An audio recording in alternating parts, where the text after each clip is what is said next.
God is incredibly good. Those of you who heard me earlier will understand.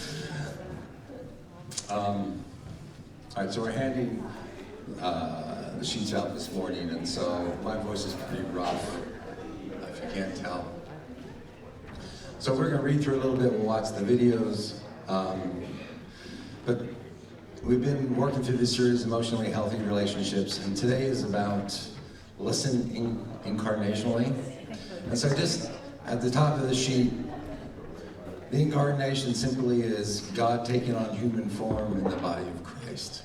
And the idea that, and I was realizing, I was thinking on this, I could just go a whole nother direction than what the plan is for today, so I won't.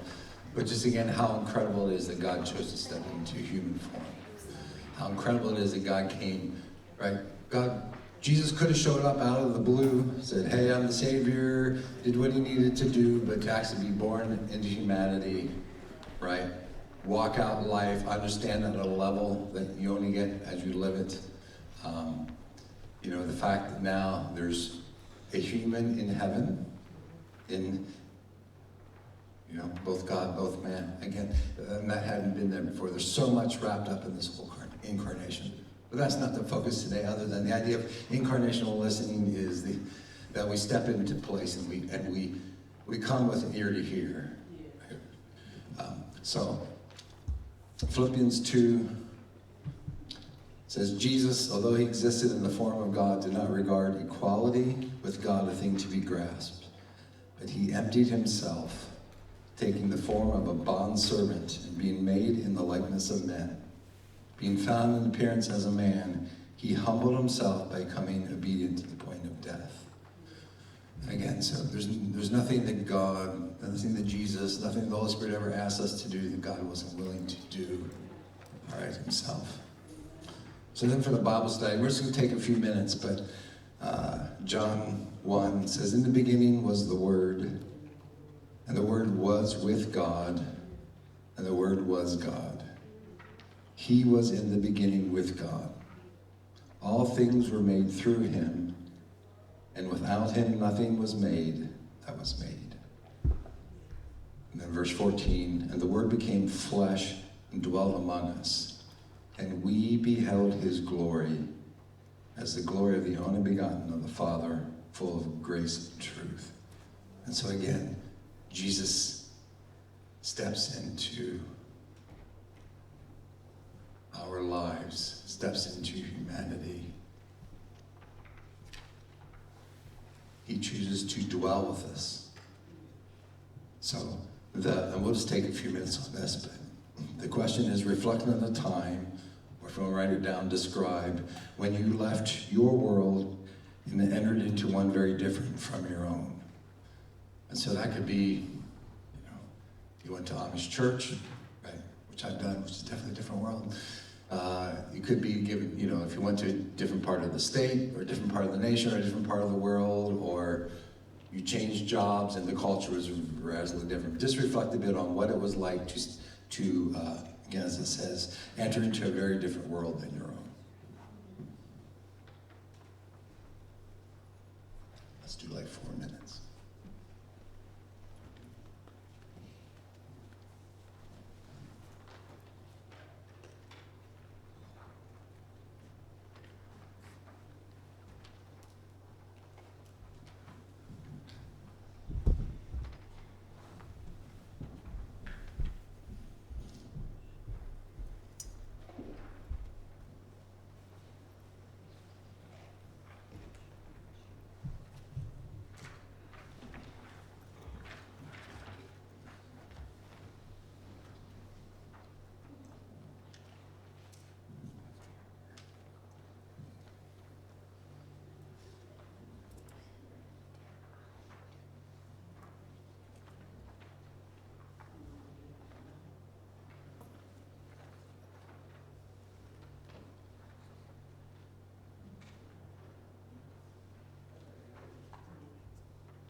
So one of the things that came to mind for me was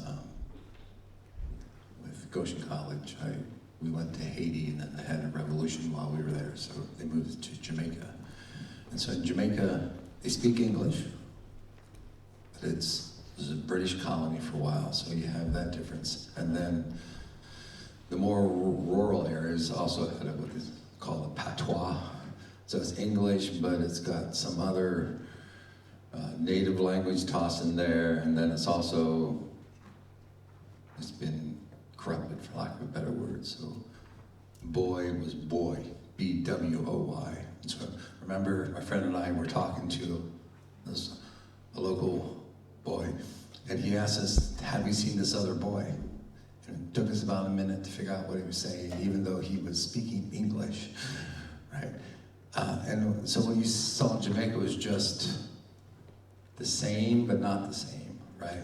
Same language, but not the same. The same food, but not the same. And so there's both this reality of it's not vastly different. It's not like when I went to India, and yet it's not the norm. It's not what I expect. It's different, and that's the idea then with incarnational listening. Is the idea that if I'm talking with Wilma doesn't see the world the same way I do. Right? We have some similar backgrounds and all those things. There's a variety of reasons why we don't see the same, and beginning to come with that idea of, I want to come to understand Wilma, right? And understand Wilma as Wilma's presenting her thoughts, not as James is interpreting what I think Wilma might be saying. So that's the idea. All right, so let's do the video.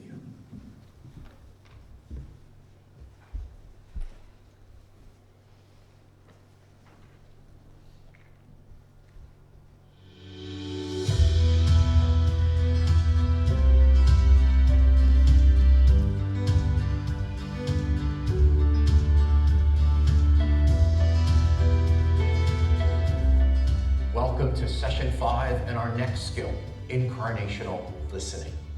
As I mentioned briefly in session 1, Jerry and I hit a wall in the 7th or 8th year of our marriage, and it was not a wall we could get through by ourselves. We reached out to get some help from some very wise counselors, and we learned an abbreviated form of the skill we're teaching today, incarnational listening.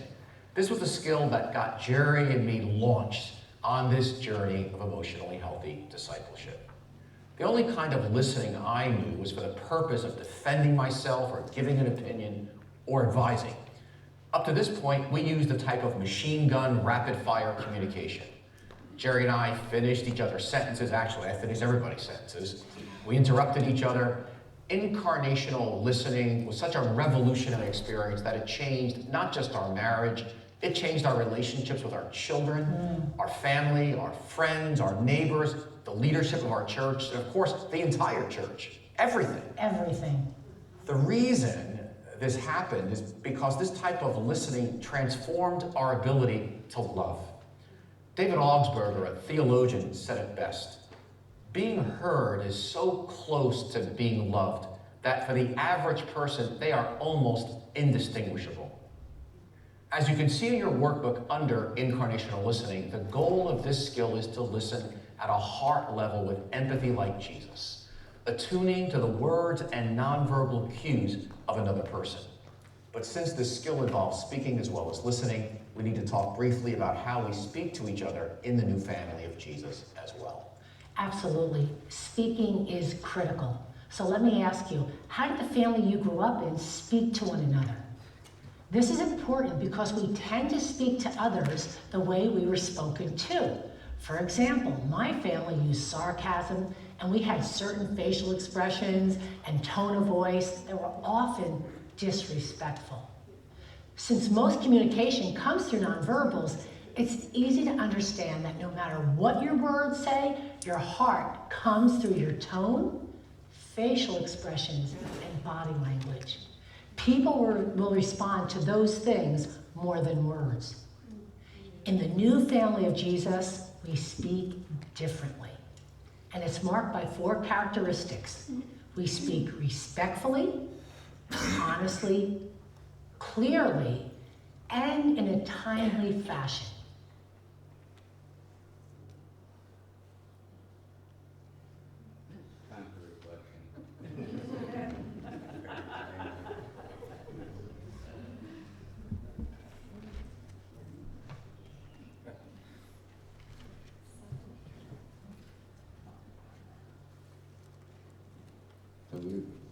having problems with the CD, so we switched to the internet. Yeah.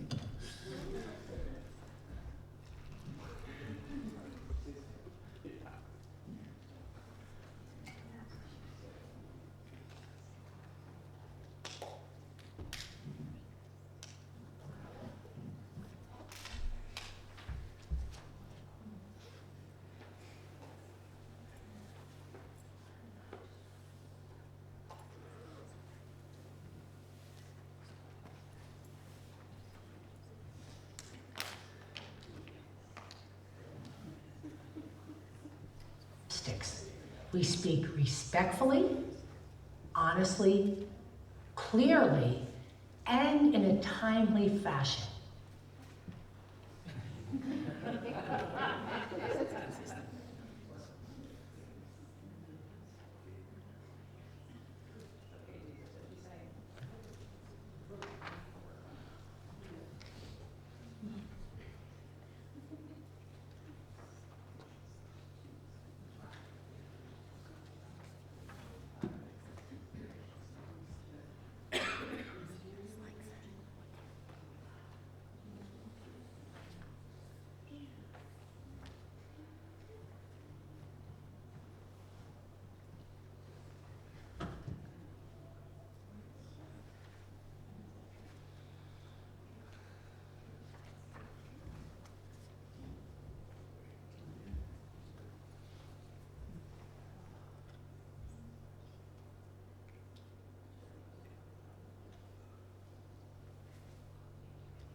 Well,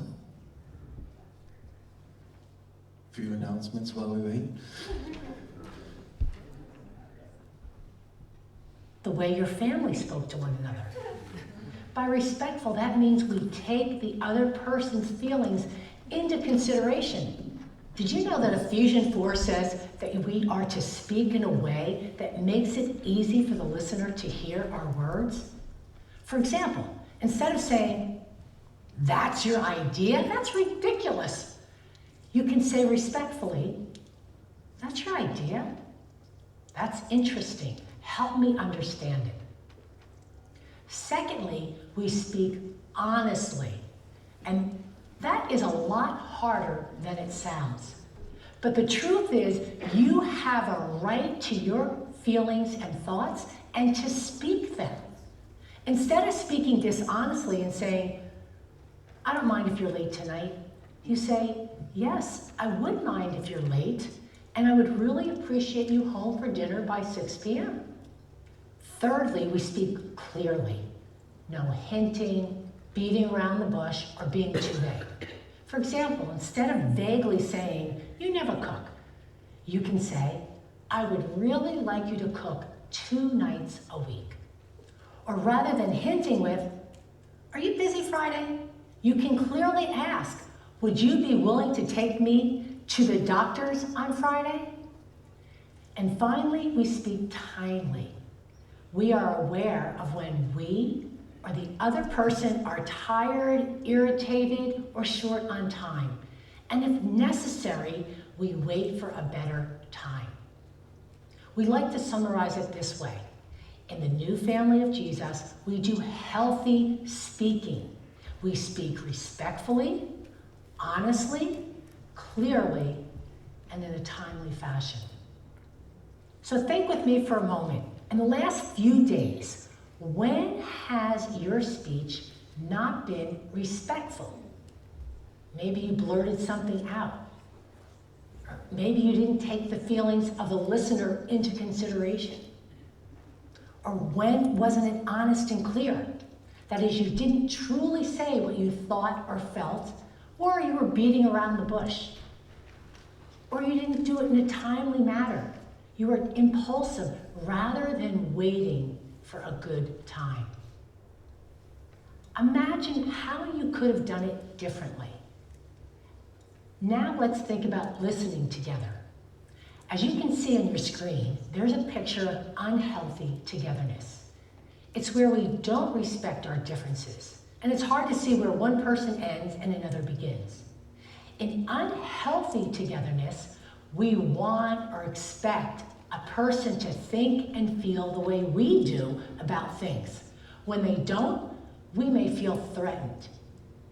No two human beings are alike. We all have different feelings, thoughts, fears, and values. In this picture of healthy togetherness, the individuals understand and respect each other's separateness. They allow one another to have their own thoughts, feelings, fears, and values. This is a critical foundation for being able to listen incarnationally. A key word to grasp in incarnational listening is the word attunement. Attunement means not just listening to someone's words, but their nonverbals. Things like their eyes, facial expression, their tone of voice, their tears, their body posture, and the intensity of their words. When we're tuned to a person's words and body language, they feel felt by us. That's the key phrase, they feel felt. Attunement helps us sift through the facts to get to the feelings. Most of us have been trained to listen simply for information or facts. This kind of listening is different. The prize is emotional connection, not information. We're making an internal shift to give our full attention and time to someone. And this is truly the most basic form of love. The incarnation of Jesus serves as a beautiful model for us of this kind of listening. First, Jesus entered our world. Secondly, then Jesus held on to himself, remaining fully God as he became fully human. And then finally, Jesus hung between those two worlds. In this way, listening incarnational means we follow Jesus in this. As we listen, we leave our world, and then we enter another person's world. We hold on to ourselves, and then we hang between their world and our world. Now we want to show you a wrong model and then a right model of incarnational listening.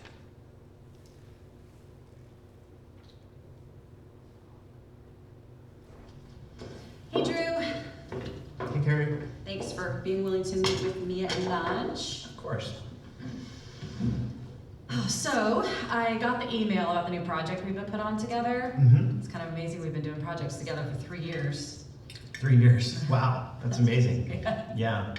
Anyway, there's a lot going on in my life right now, and I am aware this project is a really big deal. So I just wanted to share with you some of that stuff that's going on, because it's really affecting me. Yeah, go ahead. So I'm having some real difficult times with my son right now.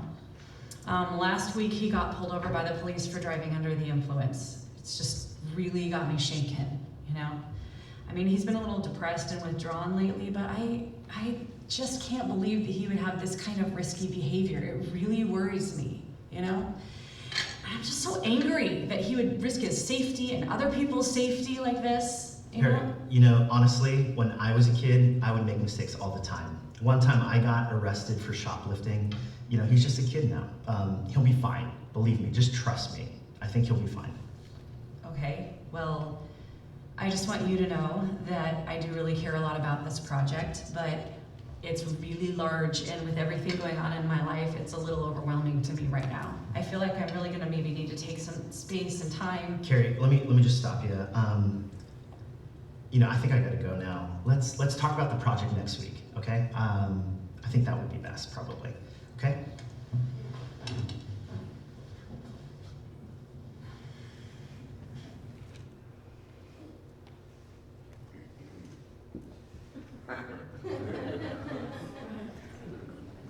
Hey, Drew. Hey, Gary. Thanks for being willing to meet with me over lunch. Of course.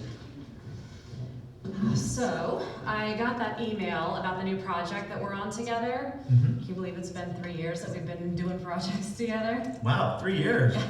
It's amazing. So anyway, there's a lot going on in my life right now that's affecting me, and I just was hoping to share some of that with you. Mhm. So, would you be willing to do some incarnational listening with me? Yeah, I would. Let me get settled real quick. Okay.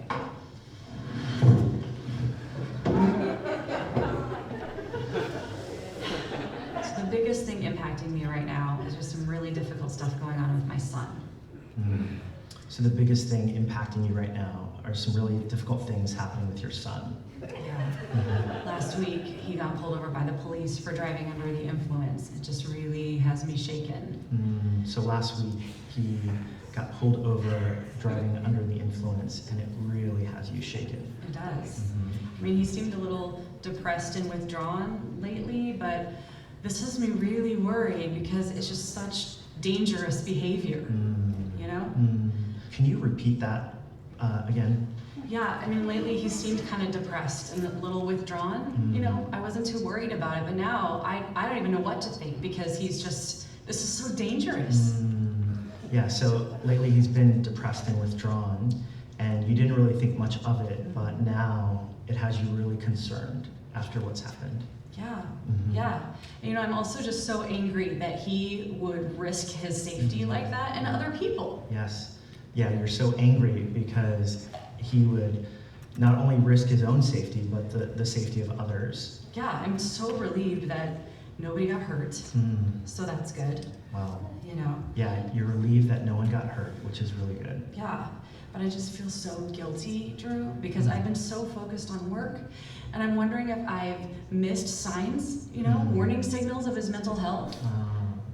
Yeah, so you're feeling really guilty because you've been so preoccupied and busy at work, and you're wondering if you've missed warning signs while you've been busy at work. Yeah. And I just feel like I'm gonna need to take some time to figure out how to get him the help that he needs. Yeah.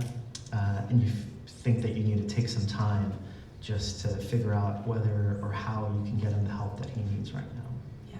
Yeah. Is there more that you'd like to share? Yeah, actually.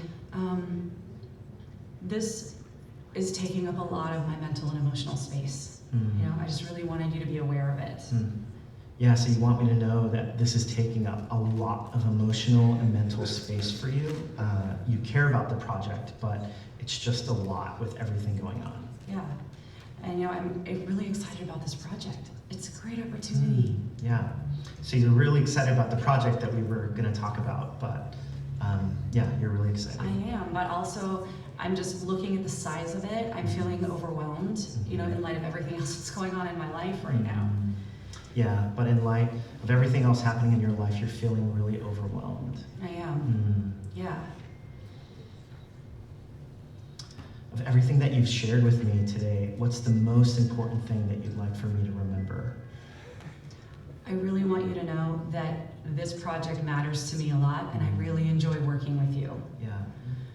Yeah, so you really care about this project, and you really enjoy working with me. I do, yeah. But also, there's a lot of things that are going on inside right now. Yeah, but also there's a lot of things going on inside right now. Yeah. Thanks for listening, Drew. I really appreciate it. Yeah, of course. Thank you for sharing. Now that you've seen a model of incarnational listening, let me just mention a couple of things. We know it looks stiff. People note this often when they see it for the first time. But trust me, it is a very different experience when you do it yourself. The structure is meant to provide guardrails to help you listen to the feelings and not just the words. For example, when Pete and I were beginners at this skill, I said to him, "I felt like you murdered me with your words." And he responded, "So you were a little angry with what I said." Now, as you can see, he departed from the structure by changing my words, and he didn't feel the hurt behind them. Following the structure keeps us honest and accurate. We need the guardrails because we are poor listeners. Note, listening didn't mean agreement. They weren't trying to solve a problem, but are only listening to empathize and for understanding. Problem solving is another skill. And by the way, research has shown that 70% of problems can be solved through listening. That's really significant. So you want to learn this skill. So here's what we would like you to do. In groups of 2, One of you will be the speaker and the other will be the listener. Then you're going to switch. Here are the guidelines, and you'll also find them in your workbook. As the listener, give the speaker your full attention. Don't be thinking about your rebuttal. Step into the speaker's shoes and feel what they are feeling. Avoid judging or interpreting. Reflect back as accurately as you can what you heard them say. When you think they are done, ask, is there more? Believe me, many times there is more. When they are done, ask them, of everything you have shared, what is the most important thing you want me to remember? As the speaker, speak in the I, keep statements brief, and if you are saying too much, the listener can tap you on the knee or hand to pause you. Stop to let the other person paraphrase. If they didn't hear you correctly, you let them know. Include feelings. It's critical in this skill to be able to distinguish between thoughts and feelings. Many of us say things like, I feel like going to the movies, or I feel that children should go to school 12 months a year. If you use the words like or that after a feeling, know that you are not sharing a feeling, but a thought. The only word that ought to come after I feel is a feeling. I feel sad. I feel anxious. I feel excited. There is a sheet with feeling words in the appendix. Please, please use that and have it in front of you when you do this exercise. Remember, be honest, clear, and respectful.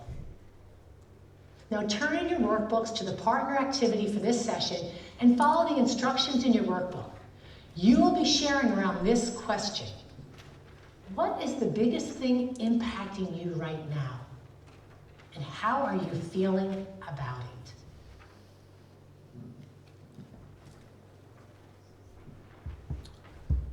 Okay, to the relief of most of you, we're not going to do that right now.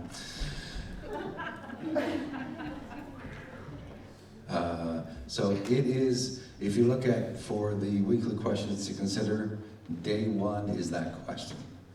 What I encourage you to do is please do this with someone, right? I love the question, right?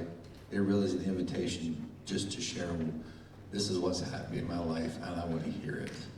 So whomever that is with, please do it. We're just not going to do it right now.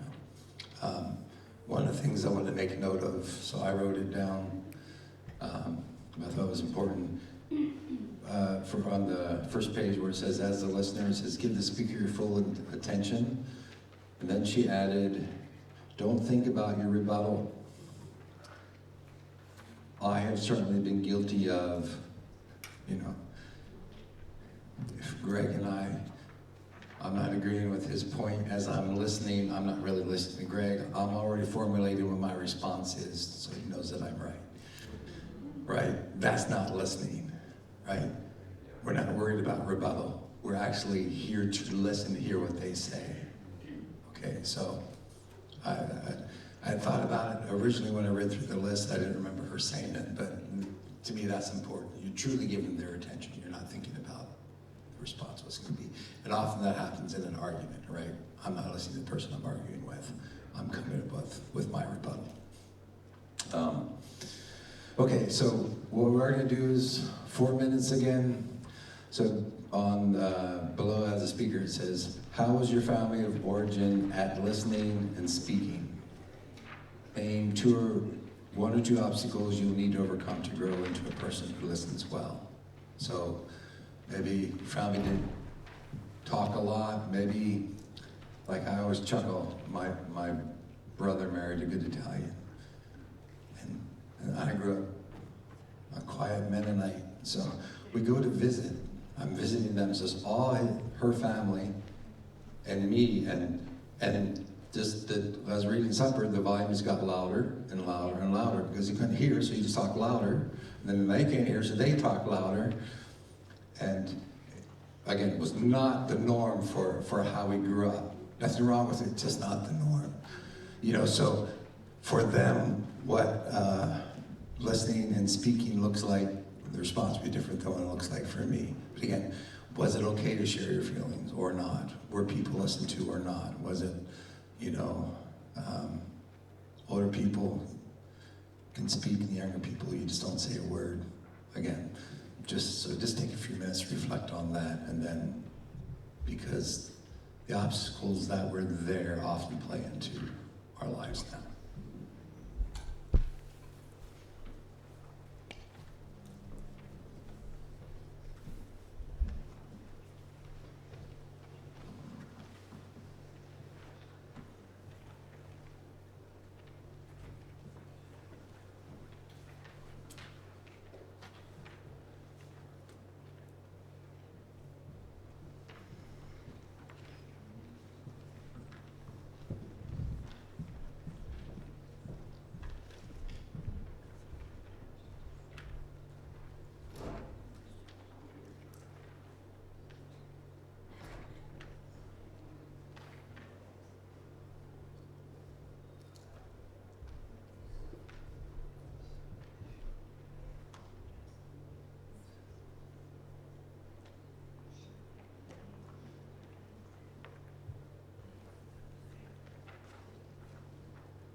Let me share a few pointers as we close this session. First, the incarnational listening guidelines are meant to serve as guardrails for us, to keep us on track while learning this new skill. Yes, they may initially feel a bit like a straitjacket, but remember, we're seeking to change a way of speaking and listening that goes back 3 to 4 generations in most of our families. Doing it poorly is in our bones. So if this is awkward, be assured that you're learning something new and that it's a good thing. The guidelines are, as Jerry said earlier, like the training wheels of a bike. They're necessary when we begin learning to ride that bike. There will be a time when you will not need these guardrails. But for now, to break deeply embedded bad habits, we need them to get started. Secondly, this skill of incarnational listening is a powerful spiritual formation discipleship tool. It requires great character and maturity to listen to a person, especially when they're saying something we disagree with or something negative about us. So let me invite you to use this skill as a sharp tool in the hands of God to mature you, to help you drop your defenses, and to become more open and approachable. But again, this is not easy. And finally, incarnational listening can be a means to encounter God. Martin Buber, a Jewish theologian and writer in the 1900s, developed a powerful framework for understanding relationships. When we relate to a person, he said, as an object or as a means to an end, we're treating them as an it. But when we relate to a person as sacred or holy, attuning to them, we are treating them as a thou. And as Buber said, when two people, through speaking and listening, have an I-thou encounter, the space between them becomes holy or sacred space. God, who is love, comes and fills that space with his presence. And we've seen that over and over and over again. That's why Jerry and I, when we first learned this skill, we set aside time every week to practice incarnational listening around that simple question.